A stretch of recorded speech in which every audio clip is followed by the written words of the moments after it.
So now that we've created this equation, but we have this issue where December and January are calculating to zero, we know that this cell is referencing G3, and in the next cell over, it's then referencing H3 because as we moved across, they also moved across the cell references.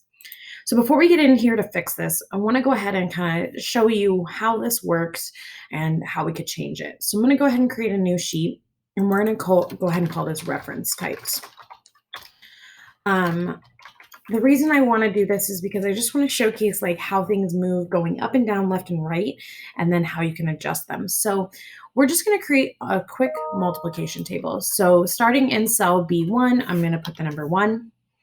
I'm going to go ahead and hit the check mark, and I'm going to fill handle this across through column K, and I'm going to hit the autofill drop-down menu and choose fill series to get the numbers 1 through 10. And then what I'm going to do is just multiply by the number 9. So what I want is I want 9 times 1 to appear in cell B2. I want 9 times 10 to appear in cell K10, or K2, sorry, K2, 9 times 10. So I should be getting the number 90 here, and I should be getting the number 9 here. The next cell over, I should be getting 18, and then 27, and so on and so forth, right? So I'm going to go ahead and create an equation right here for B2.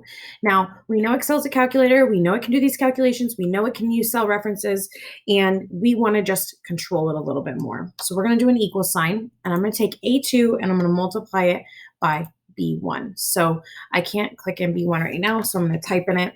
I type there B1. So I've got A2 times B1, and I'm going to hit the check mark. Okay, so that gives me 9, right? A2 times B1, 9 times 1 is 9. Perfect. If I fill handle this across, it should be 9 times 2, right? Okay, I got 18. There's a little trick, but I got 18, which is what I wanted. The next one over, though, is 54. So if I keep fill handling on this across, all the way across, it kind of like compounds on itself, which is not what I'm looking for, right? So if I double click on to K2 here, and I look at it, it's taking J2 and it's multiplying it by 10 in K1. That is not what I'm looking to do. I don't want J2 to be the cell that's multiplying by 10. I want A2 to be the cell that's multiplying by 10. So remember when I said that these cell references will also move in the same direction that you fill handle across to, or down. So if I fill handle across, the cell references right here and here will also move across the spreadsheet, right? So if you think about it, I got 18 here, but that's because this first cell, B2, is 9. So it's taking B2 times C1 when I actually want it to be A2, right? So I want this to be an A, and then that would be 18. If I went into here, I don't want this to be a C. I want it to be an A, A2. And if you think about it, looking at all these, they're going to keep adjusting because they're moving in here. But if you think about it, in every single one of these, what I want to stay consistent of this entire equation originally is not the 2, it's not the B, and it's not the 1. I want this A to stay the same no matter what. Okay, and it's not right now. When I fill handle this across, we know it's changing to B2, C2, D2, E2, so on and so forth.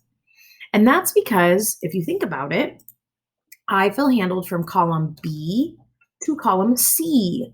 So the cell references moved from column A to column B. So as I fill handle across, either left or right, I am moving columns, which means that in my cell references, these letters are going to change because they're the columns, okay? All right, so now that I've done this, I wanna make this A be consistent. So I'm gonna click before it, and I'm going to put in a dollar sign. A dollar sign represents keeping something consistent, and it goes before what you want to keep consistent. So in this case, I want to keep the A consistent. So I'm going to put a dollar sign before it. Going to click the check mark, nothing happens, right? But if I look here, like it still says B2. So I would need to take this equation, and now that I've made an adjustment, I'm going to fill handle it across and override all the old data. And now it looks like it's working. Now, if I go into Formula View, so I'm on the Formulas tab, and I choose Show Formulas, I can see A2 has stayed consistent all throughout, right? Okay, so now I'm going to try it again. This time, we're going to put the number 13 here. I want you to create an equation of B1 multiplied by A3, and I want you to fill handle it all the way across and fix it and make it work, where you should get 130 right over here. Okay, so pause the video here and see if you can get 130.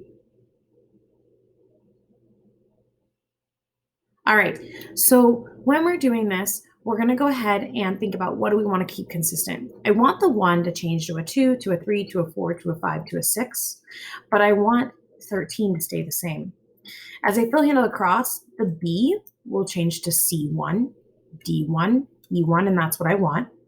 The A will change to B3, C3, D3, which is not what I want. So I want to keep this A3 consistent, so I'm going to put a dollar sign before it. Click the check mark, and I now get 130 all the way across. All right, let's try this up and down now. So this time around, I'm going to go to call A6. I'm going to put a 1. I want to fill handle that down. And I think I just need to go through 15, and I'm going to fill that series. Oh, sorry. I got a little overzealous there. Okay, 1 through 10. Cell B5, I'm going to go ahead and put the number 26. Okay, so I should get 260 down here. So I'm going to go equal sign B5 times A6. Whoops, sorry.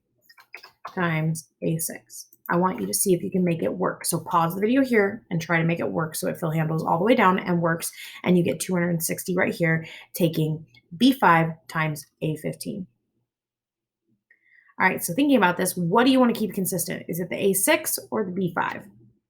A6, I want to change to A7, A8, A9, because I want to multiply by 1, 2, 3, 4, 5, 6, 7, 8, 9, 10. B5 is what I want to keep consistent. But the question is it the B or is it the 5? As you move down, which one's going to change? Well, as I move down, I'm going to be moving from row 6 to row 7 to row 8 to row 9. I'm staying in column B the whole time, so I'm not moving columns, I'm moving rows. So the numbers are going to change from A6 to A7, A8, A9, A10, and B5, B6, B7, B8, B9. So I want to keep the 5 consistent, so I'm going to put a dollar sign before it.